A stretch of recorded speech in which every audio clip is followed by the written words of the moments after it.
recording. Okay. Okay. So for today, we decided to talk about the language. And first of all, I really have to point out this is something to consider when you have your content. So it's not something to start with when you start writing. Yeah. So I think in one of the first meetings, Faisal pointed out the importance of collecting the ideas and selecting all the content and get it out of your mind and start writing. And at this point, it's not important to have the correct wording, perfect sentence structure, all these things. So when you have all this put maybe on a piece of paper or in a Word document, and you start to revise what you have written, this is the point where or my suggestions come in. So when you revise your text and like style, under the point of style and how to structure the sentences and make nice paragraphs and check if everything is correct and someone else will understand it. At this point, I use these two books because they have helped me a lot of. And the first is English for Writing Research Papers. This is a very nice book. It has two main parts. The first is writing skills, where they describe, sentence structure, how to break up long sentences, stop redundancies, and these things they explain. And that's from native speaking people written, so it's very nice, structured, and good to follow. And the second part is sections of the paper. And in this part, they explain all the typical sections a research paper has and what is important and how it should be structured, what is the main points and which tense to use and sentence structure. And at this point, I have a little problems to always know the correct tense and what it means. So I use Praxisgrammatik English. It's it's for German.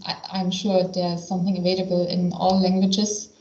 And this is very helpful because it's very short. It describes the tense, the typical verbs to use, and points out some common mistakes from the German point of view.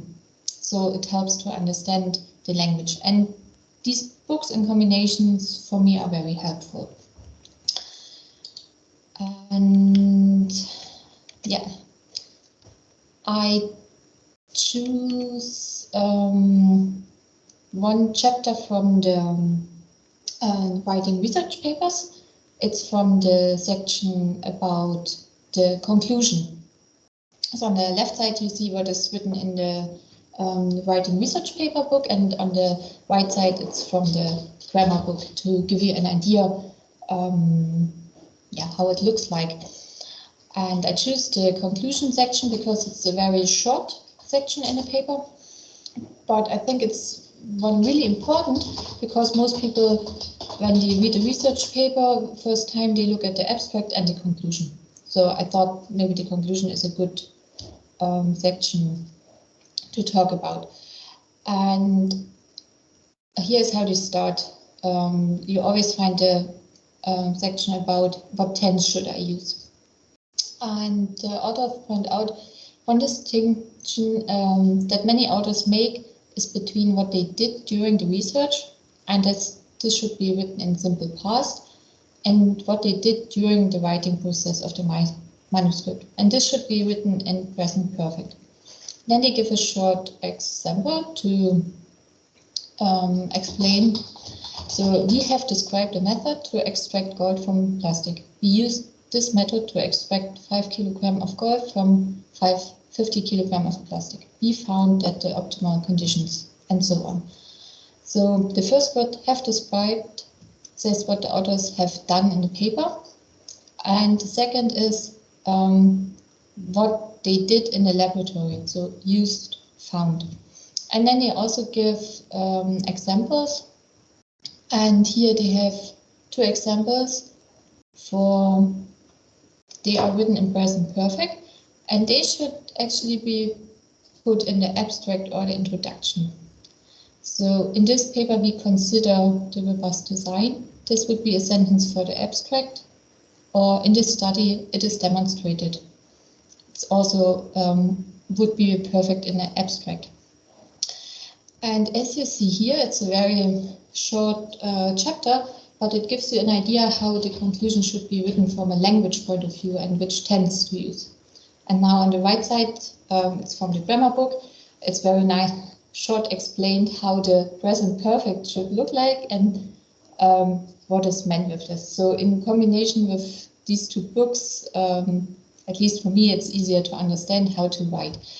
And this is the point, I think, this is something you have to know, otherwise something like Grammarly would not help you, because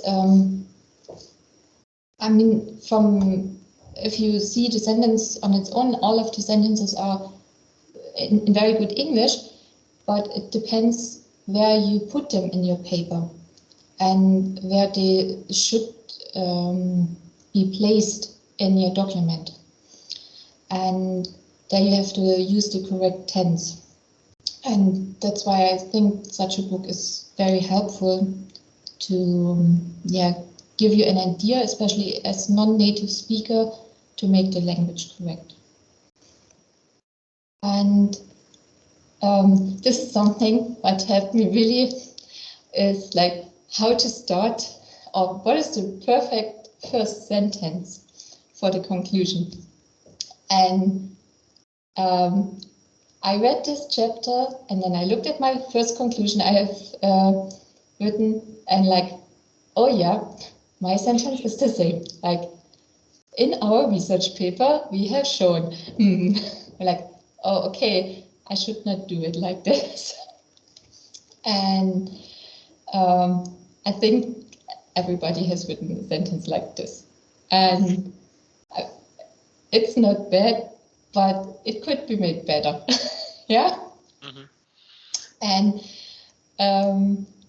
here on the right side is the first paragraph in my last research paper, what I have written. So at first there was also the sentence, in our research paper we showed the simulation, and now it's material models and simulation tools are essential. And I think it's a little bit better now, maybe not perfect, but yeah, it helped me at the point of revising my own written work to give me a few hints what to look for and how to make it better.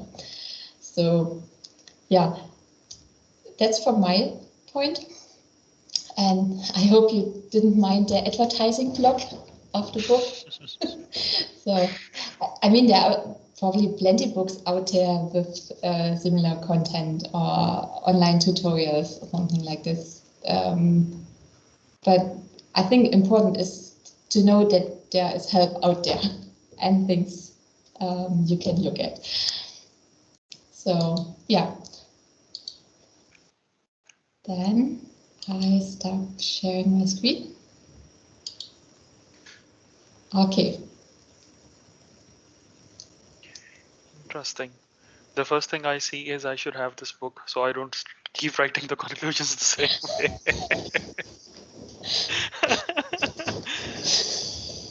Yeah. And I agree. Now when I see it, now I agree that it is just a waste of a lot of words, and you can directly go there when all that. Yeah, I agree. Okay. Yeah, and I mean the book is very short written, and yeah, they made their point very fast, and it's not that you have to read 400 pages to understand what they mean. So I always look only for the section I'm writing, and I think there should be some changes. So interesting. And then my question will be, you have these books in hard binding, Yes, so you don't have yes. them in soft. Well, I have them. There, right there. Okay. But I think you can buy them as ebook as well.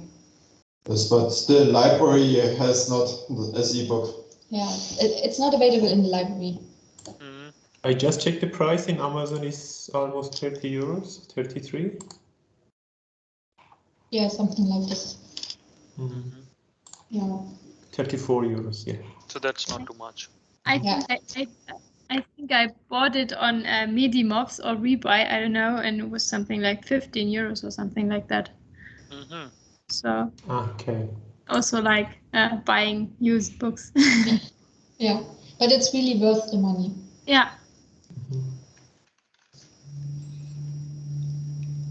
Especially, I think, because you read it once and then you do for, I don't know, 5, 6, 7 weeks something completely different, and then when you have again a look on what you have written, then it's nice when you just have to open one page to see, yeah, that was like that. Mm-hmm. So there are two editions. So one is the older one. Yeah, I have the second edition. Mm-hmm. Yeah. Okay. I have it in the office, so if you want to have a look in the book, you can. I can bring it to you. Mm-hmm. Yeah. I'm just okay. So that's good. Let's see. Yeah. Maybe I get a little promotion or you buy it. Yeah. Interesting. Okay. And for example, apart from conclusion, so there would also be good examples of writing abstract and other things. Interesting. Okay. I think it is a really nice book to read again and again, I would say. So after finishing the version 0 of every article, then quickly go through the main points of this book, or then maybe make a list, make a checklist. So have you done this, and have you done this, and have you done this, and have you done this? Because then you don't have to read all the chapters again and again, but you will make sure that things are correct. Okay. Interesting. And what else do you find interesting? So apart from the conclusion section, what else is there which you find is typically written that way, but the better way of doing can be something else?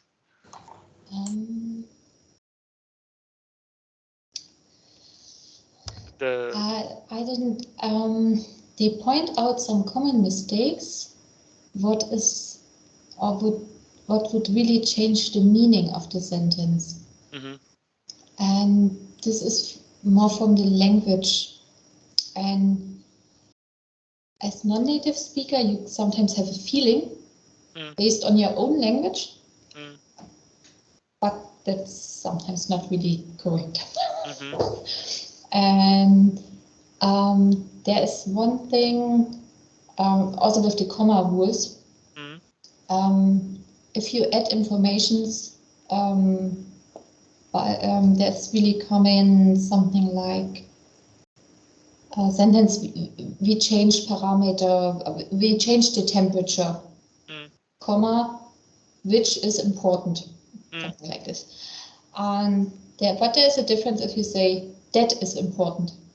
We change the temperature, now no comma, that is important for the evaluation of microstructure. And by which and that, it means something different.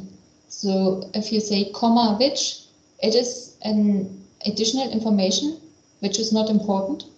So everything after the comma can be deleted. But if you no comma that, it is an important information which cannot be deleted. And without that, you will not be able to understand the first yeah, half. Yeah, so this is maybe something, and it's not typical to distinguish during speaking. So when people speak with each other, it's not that fixed, but in written and especially in scientific writing in English, they distinguish between the two things. So this is maybe something, yeah, a little thing maybe to check. It's independent from where you use it in the text. And also there was something, but I cannot really remember. It's a difference in the conclusion that you give like an outlook. And depending on how you write it, it means something like, our research group is planning to do this. Or it means, here community, it would be very interesting if someone would do this. So, and it's only a few, it's a little different, but it means something different. So a native speaker understands this. But we don't. Yeah. Yeah, I understand. And the interesting thing was, after I spent a little time on this, I understood the research papers I read better. So when I'm reading the research papers from other researchers, I really understand them better, and also I find yeah, like open points or maybe mistakes a little bit better. So yeah, I recognize something in between the lines. I don't know how to say. Yeah, I understand. So the deeper meaning of what they really wanted to say there, or what they meant, and yeah, I understand. I understand. Interesting. Okay, so that would be the next book. For now, I'm reading. For now, yesterday I started reading The Psychology of Money. So unfortunately, I started it yesterday. But now, as soon as that is also a small book, so it said that it is 3 hours reading time. So after that, Okay. now that this would come in. Okay. First of all, let me stop the reading.